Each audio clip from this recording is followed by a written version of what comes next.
बिस्मिल्लाहिर्रहमानिर्रहीम। अस्सलाम वालेकुम रहमतुल्लाहि व बरकातुहू। Taiba Haseeb YouTube channel Taiba food stories में आपकी खिदमत में हाजिर है। आप सब लोग कैसे हैं? उम्मीद करती हूँ आप सब लोग अल्लाह पाक के फजल करम से खैरियत से होंगे। अल्हम्दुलिल्लाह मैं भी अल्लाह पाक के फजल करम से खैरियत से हूँ। और आज आपके लिए गोभी गोश्त की रेसिपी लेकर आई हूँ। आज मैं बना रही हूँ गोभी गोश्त। गोभी गोश्त बनाने के लिए मैंने यहाँ पर लिया है मटन, ये बोनलेस है। और गोभी मैंने लिया है, ये मैंने तकरीबन 2 किलो गोभी ली है। और गोभी को मैंने काट लिया है और इसके जो सख्त वाला पार्ट था उसको मैंने अलग अलग से काटा है। और ये जो इसके फूल थे इनको मैंने अलग से काटा है। और इसके लिए हरी मिर्चें चाहिए और मैंने इसे लंबाई रुख जो है काट लिया है। 2 हिस्सों में सब्ज़ मिर्चों को मैंने काटा है। और गोभी के लिए मेरी और मेरे फैमिली की जो प्रेफरेंस है वो ये है कि हम बोनलेस मटन पसंद करते हैं। आपकी क्या प्रेफरेंस है इसके बारे में? तो आप हड्डी वाला गोश्त पसंद करते हैं या बोनलेस करते हैं? क्योंकि गोभी में हमेशा जो है वो बोनलेस ही अच्छा लगता है, क्योंकि ये खुश्क बनती है सब्ज़ी। तो जब अगर हम हड्डी वाला इसके अंदर गोश्त इस्तेमाल करेंगे तो फिर उससे ये होगा कि जब आप खाना खाने लगेंगे तो कोई ना कोई हड्डी का छोटा सा जो है हड्डी छोटी सी मुंह में आ जाए तो सारा जायका जो है बदमज़ा सा हो जाता है और बिल्कुल भी मज़ा नहीं आता है और अजीब सा ये नहीं लगता है जब हम वो खाते हैं। तो इसीलिए मैं यही प्रेफरेंस करूँगी कि आप उसके लिए जो है वो बोनलेस इस्तेमाल करें। मेरी सजेशन जो है वो यही है। तो अब इसे मैं डालूँगी कुकर में।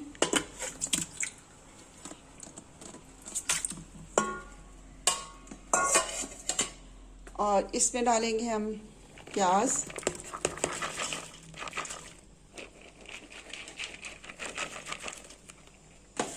तकरीबन मैंने 5 प्याज लिए और उनको मैंने चॉप कर लिया था। और इसमें डालेंगे अब लहसुन,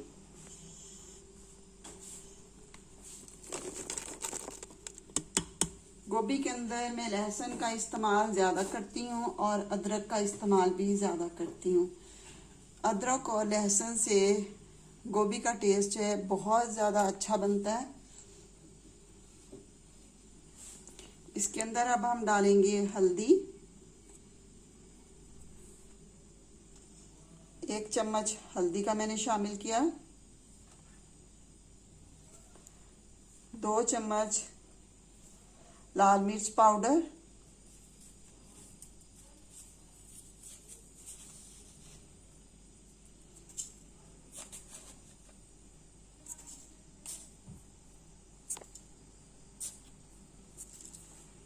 2.5 चम्मच मैंने नमक के शामिल किए। और इसके अंदर अब डालेंगे पानी, ज़ीरा शामिल करेंगे। 1 चम्मच के करीब मैंने ज़ीरा शामिल किया है। और अब इसके अंदर 1 गिलास मैं पानी का शामिल कर रही हूँ। और इसे अब मैं कवर करके तकरीबन 10 मिनट के लिए चूल्हे के ऊपर रख दूँगी। और जब 10 मिनट हो जाएंगे फिर मैं जो इसका सेकंड प्रोसेस होगा वो आपको दिखाऊंगी। गोश्त अल्हम्दुलिल्लाह गल चुका है। अब इसे पतीले के अंदर डालते हैं और इसकी बुनाई शुरू करते हैं। तो पतीले के अंदर मैंने तकरीबन 7 चम्मच ऑयल के डाले हैं और मिर्चें इसके अंदर डाल दी हैं। और अब गोश्त इसके अंदर मैं डाल दूंगी।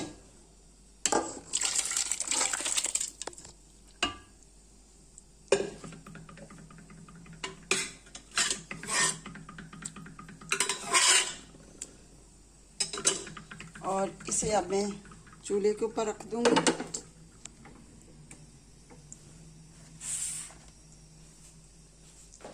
गैस की कोई टाइमिंग नहीं है, मैंने गैस के ऊपर रखा हुआ था सालन, तो एकदम से गैस चली गई और जब मैंने आकर देखा तो चूल्हा बंद पड़ा था।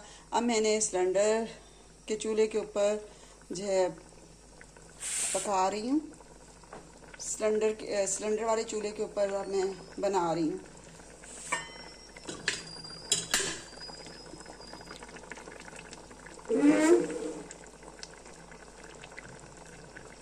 जो टाइम फिक्स किया हुआ गैस का, उस टाइम पर भी गैस जो है वो नहीं दे रहे हैं।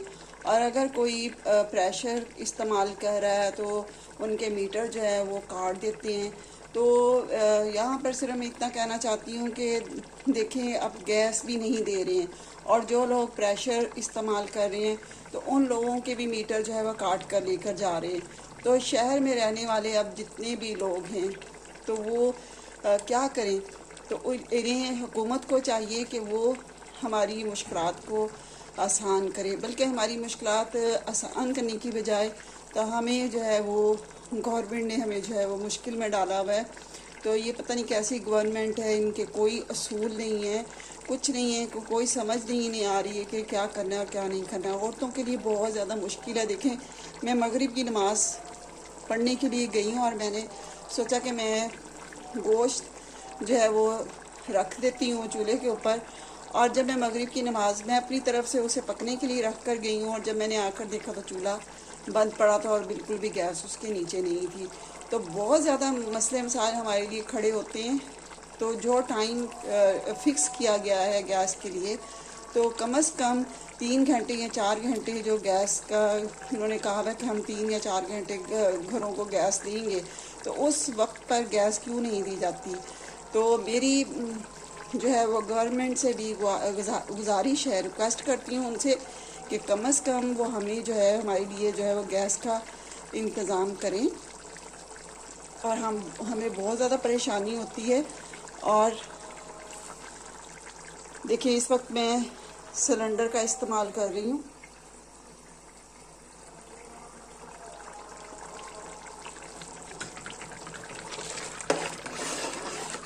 और साथ में गोश्त की भुनाई करूँगी और इसके अंदर अब मैं डाल दूँगी गोभी का नीचे वाला पार्ट।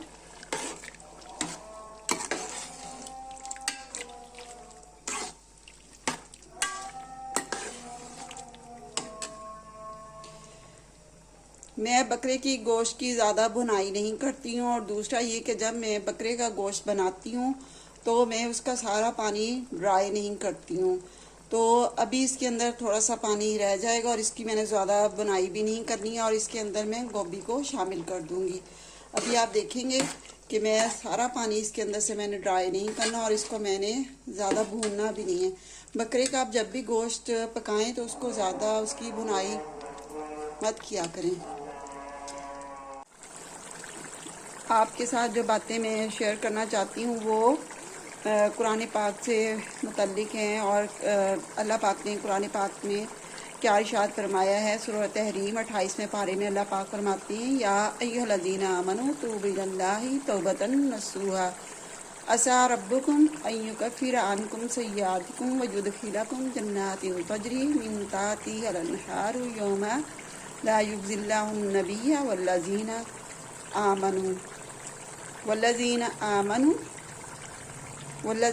आमनू नूरुहुम यसा बैना अयदीहिम व बिअयमानिहिम यक़ूलून रब्बना अत्मिना नूरना वग़फ़िर लना इन्नका अला कुल्लि शैइन क़दीर। तो सूरत तहरीम की आयतें थी। तो यहाँ पर अल्लाह पाक क्या फरमा रहे हैं, अल्लाह पाक ने ईमान वालों को मुखातिब किया है और अल्लाह पाक ईमान वालों को मुखातिब करके फरमा रहे हैं, क्या ईमान वालों, तुम अल्लाह के सामने तौबा करो, सच्ची तौबा। और कहा कि जब तुम अल्लाह के सामने सच्ची तौबा करोगे तो असा रब्बुकुम, कि उम्मीद है तुम्हारा रब तुम्हारे गुनाहों को माफ़ फरमा देगा और तुम्हें दाखिल करेगा जन्नातिन तजरी मिन तहती रन्हार, ऐसी जन्नत में दाखिल करेगा जिसके नीचे नहरें बहती होंगी। और इसके मुतल्लिक मैं आपको पहले भी सूरत हशर में जो है वो आयात जो है वो सुना चुकी हूँ, जो कि मेरा बयान आ चुका है। जो मैंने क्रॉकरी की शॉपिंग की थी उसके अंदर मैंने इसके ऊपर पूरी बात की थी कि मसलुल जन्नत अल्लती वुइदल मुत्तक़ून फ़ीहा नहारुन मिन माइन गैरि आसिन। उसके अंदर जन्नत में जो कुछ हमारे लिए होगा तो उसके अंदर जो अल्लाह पाक ने उसके अंदर तज़किरा किया है। तो वो मैं आपको सारी आयतें आपके सामने बयान कर चुकी हूँ। जिन्होंने अभी उस रेसिपी को, उस मेरे चैनल को नहीं देखा तो वो ज़रूर उसको देखें। जो मैंने क्रॉकरी की शॉपिंग की है उसके अंदर मैंने बयान किया हुआ है। तो अल्लाह पाक ने यहाँ क्या फरमाया है कि मैं तुम्हें ऐसी जन्नत में दाखिल करूँगा जिसके नीचे नहरें बहती होंगी। और उस दिन अल्लाह पाक हज़रत मोहम्मद सल्लल्लाहु अलैहि वसल्लम को जो है रुस्वा नहीं करेंगे, युगज़ी यानी कि रुस्वा नहीं करेंगे आप सल्लल्लाहु अलैहि वसल्लम को भी, और जो उनके साथ ईमान वाले होंगे जिन्होंने अल्लाह के ऊपर ईमान लाए और अपने नबी सल्लल्लाहु अलैहि वसल्लम पर ईमान लाए और साथ में इताअत भी की, फर्मा बरदारी भी की और अल्लाह के अहकामात को माना भी और नबी पाक सल्लल्लाहु अलैहि वसल्लम के तरीक़ों पर भी चले, तो उनके लिए ये जन्नत होगी, उसके लिए बख्शिश होगी और वो रुस्वा नहीं होंगे। और उनके लिए क्या होगा, उनका नूर भागेगा आईदीहिम व बिअयमानिहिम, उनके दाएं उनके बाएं जो है वो नूर उनके भागेगा। और ये जो है नूर किस वक्त जो है उन्हें मिलेगा, जब वो पुल सिरात पर से गुजरने लगेंगे तो अल्लाह पाक उनके लिए नूर का बंदोबस्त करेंगे और जिससे वो तेज़ी से पुल सिरात से गुजर जाएंगे। तो अल्लाह पाक ने यहाँ देखिए ईमान वालों को तौबा का हुक्म फरमाया है। और देखिए ईमान वाले जो हैं वो क्या करते हैं, रब्बना अतमिना नूरना वग़फिर लना, ऐ रब हमारे नूर को मुकम्मल कर दे और हमें बख्श दे, और बेशक तू हर चीज़ पर कुदरत रखने वाला है। तो मेरी प्यारी बहनों, मोहतरम बहनों, सिर्फ यहाँ आपको ये आयतें सुनाने का मकसद सिर्फ ये है कि आज हम अल्लाह पाक के बन जाएं तो अल्लाह पाक भी हमारे बन जाएंगे। जुमेरात के दिन आप सल्लल्लाहु अलैहि वसल्लम के पास हमारा नामा ईमाल जो है वो पेश होते हैं। और क्या आप ये चाहते हैं कि जब हमारा नामा ईमाल हमारे नबी के सामने जुमेरात को पेश किया जाए तो उसमें हमारी नाफरमानियाँ हों और उसमें हमारे गुनाह हों, और जो है देखें महशर के दिन भी क्या हम ये चाहेंगे कि हमारे नबी जो हैं हम अपने नबी को रुस्वा करें।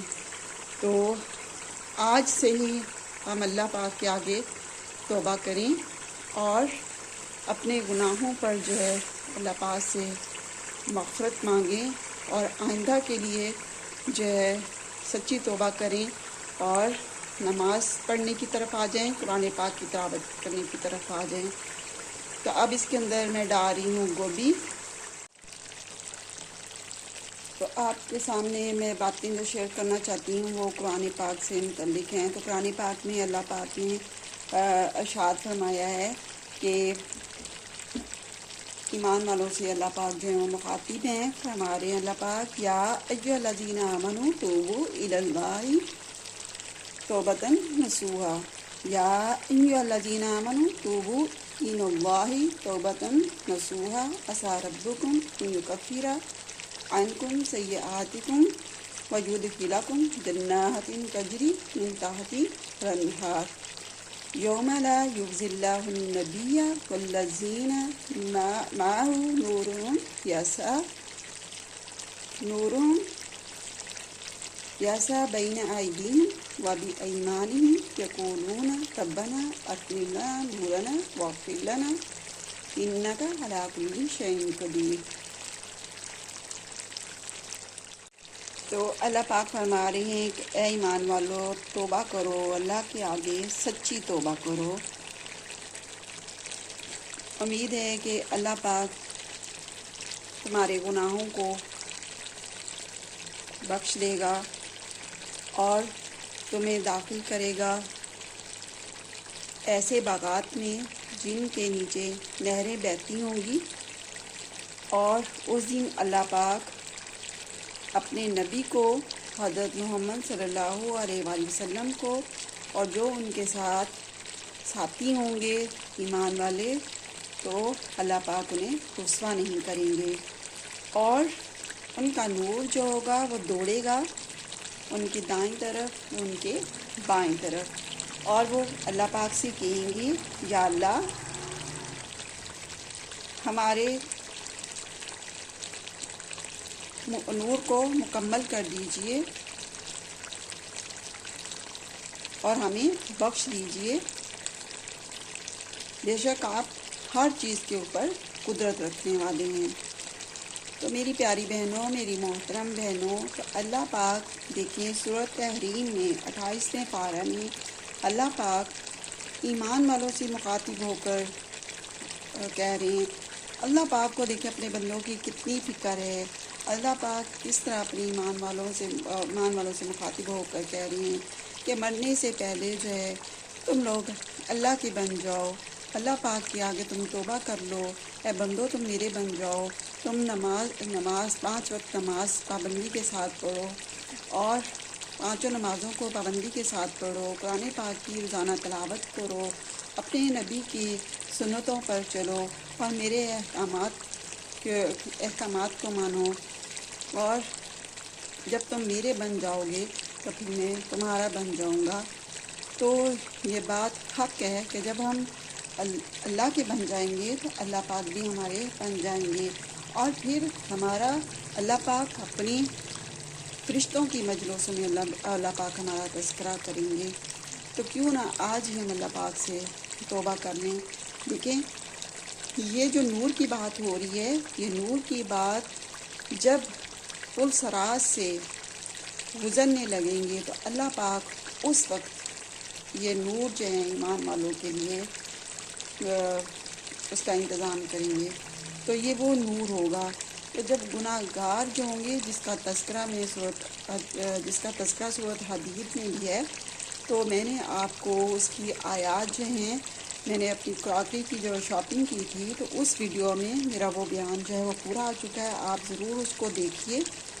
तो उसके अंदर अल्लाह पाक ने फरमाया है, यौमा तरल मोमिनीन वल मोमिनाती यासा नूरुहुम बैना अयदीहिम व बि अयमानिहिम। तो उसके अंदर इस तरह जो है वो तज़किरा आ रहा है। इसको मैं कवर कर देती हूँ और आपके साथ जो है वो मैं बात को मुकम्मल करती हूँ। तब तक ये हमारी गोभी भी पकती रहेगी और साथ में मैं अपनी बात भी मुकम्मल कर लूँगी।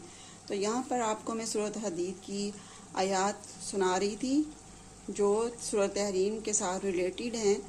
तो वहाँ पर देखिए अल्लाह पाक ने किस तरह इरशाद फरमाया और यहाँ पर अल्लाह पाक ने सूरत हदीद में किस तरह अल्लाह पाक ने इरशाद फरमाया है। तो यहाँ पर अल्लाह पाक कह रहे हैं, जो मतरल मोमिनीना कि देखेंगे तो देखेगा मोमिनून को, मोमिन मर्दों को और मोमिन औरतों को। यौम तरल मोमिन वल मोमिनाती यस्आ नूरुहुम बैना अयदीहिम व बि अयमानिहिम बुशरा लकुमुल यौम जन्नातुन तजरी मिन तहतिहा अन-नहारु खालिदीना फीहा ज़ालिकल फौजुल मुबीन। तो मुनाफिकों के बारे में भी अल्लाह पाक ने फरमाया है, वयक़ूलुल मुनाफिकून वल मुनाफिकातु। तो मुनाफिकों के बारे में किस तरह यहाँ पर आयत है, वयक़ूलुल मुनाफिकून वल मुनाफिकातु लिल्लज़ीना आमनु उन्ज़ुरूना नक़्तबिस मिन नूरिकुम कि लर्जिउ वराकुम फल्तमिसु नूरा फ़ज़ुरिबा बैनहुम बिसूरिन लहू बाब बातिनुहु फ़ीहि रहमतु व ज़ाहिरुहु मिन क़िबलिहिल अज़ाब। ये सूरत हदीद की आयात थी जो मैंने आपके सामने बयान की हैं। तो यहाँ पर ये आयात बयान करने का मकसद ये है कि देखें उस दिन मोमिनों का तज़किरा आ रहा है कि मोमिन मर्दों से और मोमिन औरतों से, और मोमिन औरतों की जो दोस्तें थी दुनिया में, जो उन्होंने अपनी दोस्त बनाए हुए थे, और वो उनसे कहेंगे, और मोमिन मर्दों के जो दोस्त हैं वो उनसे कहेंगे कि दुनिया में तो हम तुम्हारे साथ थे, हम इकट्ठे बैठते थे, इकट्ठा खाना खाते थे, और हर गमी खुशी में हम एक दूसरे के साथ थे। तो आज तुम हमें हमारी तरफ तवज्जो नहीं दे रहे हो और आज तुम हमें भूल चुके हो, तो आज तुम अपने नूर में से हमें कुछ नूर दे दो। तो यहाँ पर देखिए जो है वो फिर क्योंकि वो उनसे कहेंगे कि देखिए हमने तो दुनिया में तुम लोगों को दावत भी दी थी, तुम्हें ये अगली जो आयात हैं उनका मैं आपको बता रही हूँ। तो ये सूरह हदीद की जो अगली आयात आती हैं, तो वो जब वो उनसे नूर का कहेंगे तो कि अपने नूर में से हमें कुछ नूर दो, तो फिर वो उनको उनके जवाब में ये कहेंगे कि हम तो दुनिया में तुम्हें दावत भी देते थे और हम तुम्हें कहते थे कि ये दिन जो है वो हक है और एक दिन हमने अल्लाह पाक से मुलाकात करनी है, तो तुम उस दिन के लिए तैयारी करो। लेकिन तुम लोग उस दिन को भूले बैठे थे और तुम अपनी मस्तियों में थे और तुम जो है यही समझते कि बस ये दुनिया की ज़िंदगी है और ना हमने मरना है और हमें मौत आनी ही नहीं है और कोई अज़ाब नहीं है। तो अब देख लो ये सब कुछ अब तुम्हारे सामने है, तो अब हम जो है तुम्हारे लिए नूर का बिल्कुल भी बंदोबस्त नहीं कर सकते और हम तुम्हें अपने नूर में से भी कुछ नहीं दे सकते, क्योंकि हमने दुनिया में तो तुम्हें ये सब कुछ इस चीज़ की जो है वो तुम्हें तालीम देते थे। तो बस यहाँ पर यही मैंने आज ये बात करनी थी कि बस हम अल्लाह पाक से जो है वो सच्ची तौबा करें। और देखें जुमेरात के दिन आप जो है वो जब हमारे नामा ईमाल हज़रत मोहम्मद सल्लल्लाहु अलैहि वसल्लम के सामने पेश होते हैं, हर जुमेरात को जो है वो अमाल जो है ना उनकी उम्मत के वो उनके यहाँ पेश किए जाते हैं। तो देखिए जब वो हमारे अमाल उनके सामने पेश किए जाते होंगे, वो जब हमारे अमाल में देखते होंगे कि हम अल्लाह की नाफरमानियाँ कर रहे हैं और उनकी नाफरमानियाँ कर रहे हैं, उनके तरीक़ों पर नहीं चल रहे, ना हम अल्लाह पाक के तरीक़ों पर चल रहे हैं, तो उन्हें कितना दुख हो रहा होगा। देखिए मेरे मरने के बाद मेरी उम्मत जो है वो मेरे तरीक़ों पर नहीं चल रही है और अल्लाह पाक के अहकामात को नहीं मान रही है। तो देखें उस दिन शफाअत भी, महशर के दिन भी शफाअत जो है वो नबी पाक सल्लल्लाहु अलैहि वसल्लम की उन लोगों को ही नसीब होगी जो उनके तरीक़ों पर चलेंगे, जो उनकी सुन्नतों पर अमल करेंगे। तो अल्लाह पाक हम सबको इन चीज़ों पर अमल करने की तौफीक अता फरमाए, आमीन सुम्मा आमीन। अल्हम्दुलिल्लाह गोभी गोश्त का सालन रेडी हो चुका है। अब इसके अंदर धनिया डालूँगी और गरम मसाला शामिल करूँगी। गरम मसाले के मैंने 2 चम्मच इसके अंदर डाल दिए और अच्छी तरह इसे मिक्स कर लेंगे। अल्हम्दुलिल्लाह देखें बहुत अच्छी सी ये देखिए खड़ी खड़ी सी जो है वो गोभी गोश्त का सालन रेडी हुआ है और बहुत ही मज़े का ये सालन बना है। तो आपने मेरे चैनल को सब्सक्राइब ज़रूर करना है और मेरी वीडियोस को लाइक और शेयर भी करना है और कमेंट्स करके भी ज़रूर बताया करें कि आपको मेरी रेसिपीज़ कैसी लग रही हैं। अगली वीडियो तक के लिए इजाज़त चाहती हूँ। ज़िंदगी रही तो इंशाल्लाह दोबारा आपसे जो है वो एक और रेसिपी के साथ मुलाकात होगी। दुआओं में याद रखिएगा। अल्लाह पाक हम सब मुसलमानों को सेहत और तंदुरुस्ती वाली ज़िंदगी अता फरमाए और हमारे सालिया करने की तौफीक अता फरमाए, आमीन सुम्मा आमीन। अल्लाह हाफिज़।